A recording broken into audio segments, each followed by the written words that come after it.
Hello everyone, welcome back to Locke's Quest, and today we're gonna have to deal with some drama, shall I say. Yes, drama. Drama! No. First, what you have to do is you have to make it to the Arcanier Hall in East Antonia. I don't know why you wouldn't just have the Arcanier Hall in the center of it, but whatever. I'm assuming East Antonia is the center of all of them, but yeah.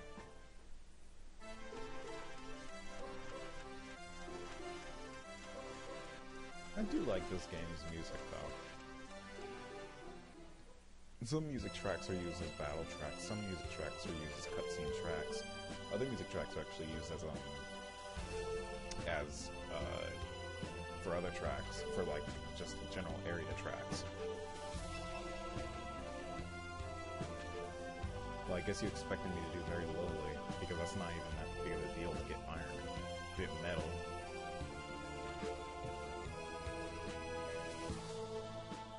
Locke's implying something.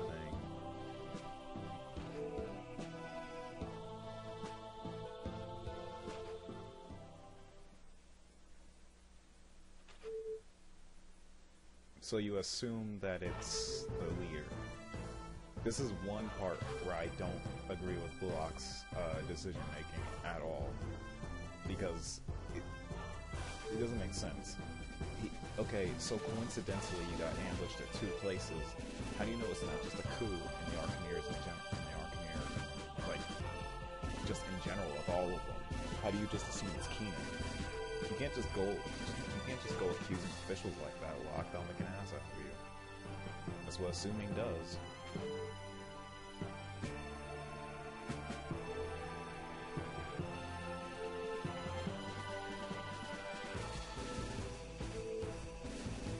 Well, Locke just made stuff hit the fan.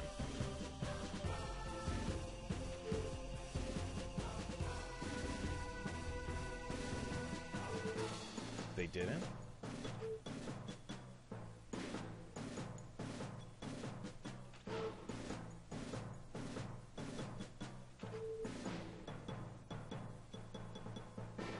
Oh, relieved from duty. Well, looks like you're about to lose every battle, because technically, if we're not around, you're going to lose. Involved in what? Hey, it's the king. I love the Easter egg they make at the end of the game. It's always fun. Aw, blue blit. Blue blit. Blue blit. What was that? Blue bit. That's some English. Blue bit is reminding me of my cat. She loves to do that, run around and just be a general nuisance to you.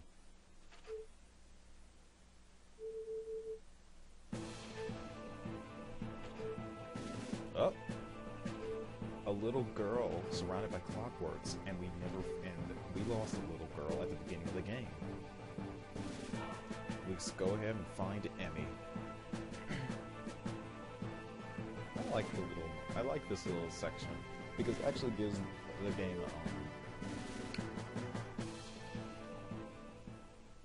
this is getting a bit interesting, but I like this little section of the game. It gives Locke a bit of a, shall I say, character development as far as like his relationship with Emmy. Although some people would say that's a bit heavy-handed and ham-fisted. The way they do it, they just play it up a bit too much for some people, which I wouldn't be surprised at. Some people are very cynical in playing video games.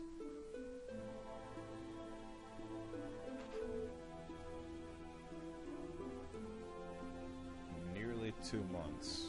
Yeah, he's right. As long as their months were only 30 days each. Well, they could be 31, I guess. I was getting a bit confused there as to when I'm able to walk, because the game doesn't give you a good way to know that you're supposed to be able to move there. 6, 7, 8, 9, 10. Ready or not, here I come.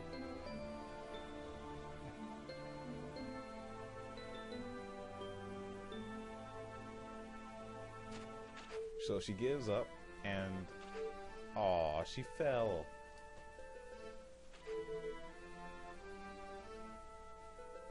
Well, like a good brother, he went to go look at her and, you know, to find out. Such a bitch. Sit there. That's the best way to ever win a hide and seek game I've ever seen. Get everyone to come near you so that way you can say you found them by faking your own injury. I would love to do that as a kid if I could have done that. I never really figured that out as a kid, but I would love to have been able to do that. And this place is kind of Clockwork free, which is somewhat odd when you think about it, because last time we checked, their Clockwork's trying to ram us into getting that source well, so I'm surprised they left. Guessing they finished their objective here. Getting enough source, I mean.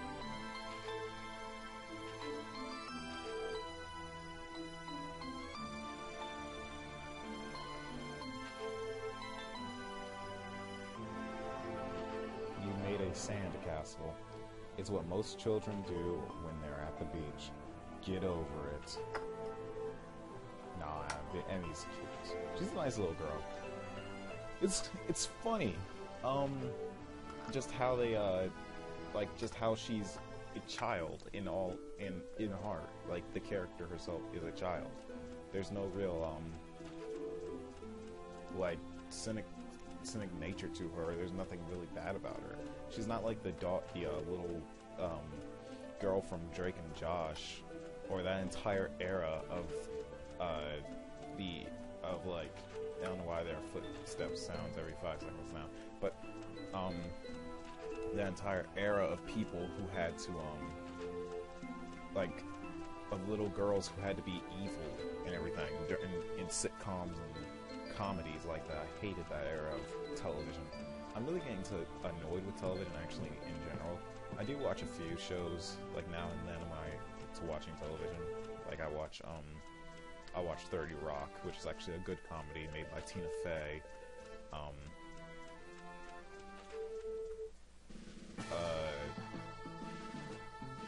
This is also a oh, more agony lines.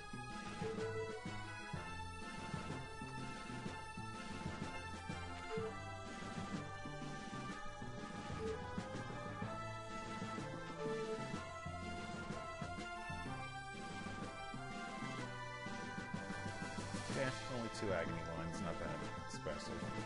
If someone's wondering why I chose Darth Vader as the voice, it's just because of his mask. I always think of Darth Vader whenever I look at agony.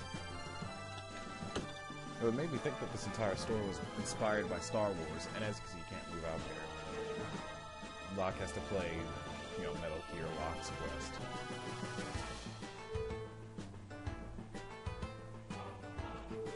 The speech patterns of the Clockworks I always wonder about, because I always wonder what they're supposed to mean, like how is that supposed to represent their inflection of voice?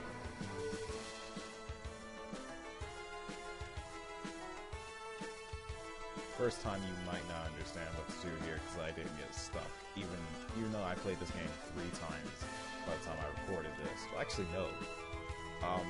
I played this game probably 5 times by the time I recorded this, played through it fully, and I have to say I keep getting stuck at this part. I don't remember at all what you're supposed to do, because last time I checked, Locke's Quest wasn't a stealth game. But then all you have to do is walk over here, and remember that Locke is a very thin character model, so he can just run right past those little areas. Though on your first playthrough you might not even recognize it and go through that. You have to remember that everything in this game is based on a gridded area, so you can always go through as long as there's a square of area that you can go through. Aww.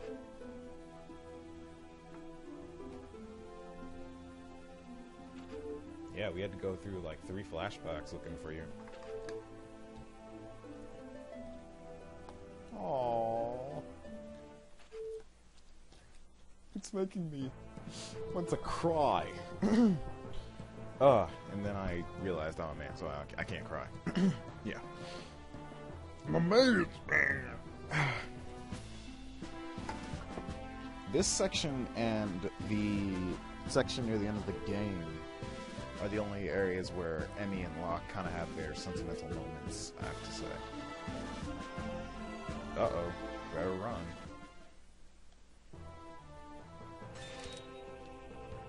And now we have a new area. We're gonna have to defend Emmy because she's our little sister and we don't want her to die. Clockwork attack. Get your... It's not a good time to play hide and seek. Let's move.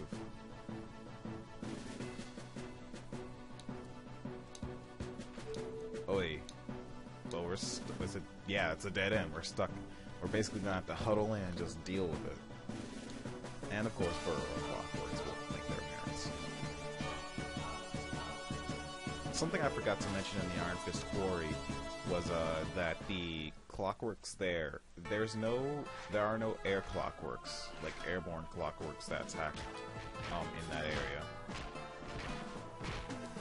So you don't ever have to worry about, I don't know why I kept botching my roll around on that, but you don't ever have to worry about aerial Clockworks in that area. So when you saw me put up the turrets there, you don't have to do that. So you can save the source for like acid bomb traps and add range to those because there are no aerial Clockworks, to my knowledge, that come in that area. There's a set, every individual stage, I guess you could say. I don't know why we're fighting wood Clockworks and the elites card being introduced. It's just, I guess, to make this area easier to the player. But every area in the game has a specific type amount of Clockworks and specific types that will make their appearance in the game. And God, as long as you don't actually, and the types of Clockworks depends on like time, the game, and the like. Like here, you can only see that Burrower Clockworks and the Soldier Clockworks are the only things attacking, and we're just gonna defend Emmy from them. However, Burrower Clockworks and these normal Soldier Clockworks don't really do that much damage in general. And Emmy's getting hurt, I believe, so we have to save her. Yep. One thing you might want to do is to just let you know, so that way you don't have to see Emmy getting attacked so often. If you, there are aerial Clockworks here though, but if you set it up to where you don't ever let an animation finish when it's attacking, when an enemy is attacking something, it actually won't attack it. You can see an enemy Clockwork like attack something, like go up to it and start slashing at it, yeah, with its claws. But as long as the Clockwork doesn't finish its animation fully, like all the way through, you won't ever have to worry about seeing the health of whatever you're defending go down. Now it looks like Emmy's kind of screwed because I have no special meter to speak of, and unless I'm able to get it up in like 2 seconds, she's gonna start getting really damaged. Just like she is now for these aerial flyers. This section's a major pain. I don't care what you do in order to get through it. Just get through it well. Since you can't quote-unquote repair Emmy, though I don't know why, because we're going to get explained as to why you can later, but you have to just sit there and work and just make sure that you use the electric special move. Like I said, I don't really use the Goose Storm that often. It might have been more helpful here. Just saying. I usually just stick with the electric special and the repair all special attack we'll be getting later. Just freaking beast. But but yeah, if you want to use another special, use that, because if you use the goo special, then you'll stop all Clockworks like from coming near her, at least to an extent, and that will help you out in the long run. It's almost over. There we go. Though some of the Clockworks didn't disintegrate, like that fly at the bottom of the screen. Odd. The Shielder Clockworks. Just great. Stronger Shielder Clockworks is what I always wanted. So as you can tell, that area kind of... yawning. As you can tell, that area kind of just gave you a an intuitive to what you're going to be seeing in this day. Don't put 2 of those turrets around yourself. That's just stupid. That would be what an idiot would do. Like a guy called Iodo Anchor. Major Dome. Like an idiot beyond idiots.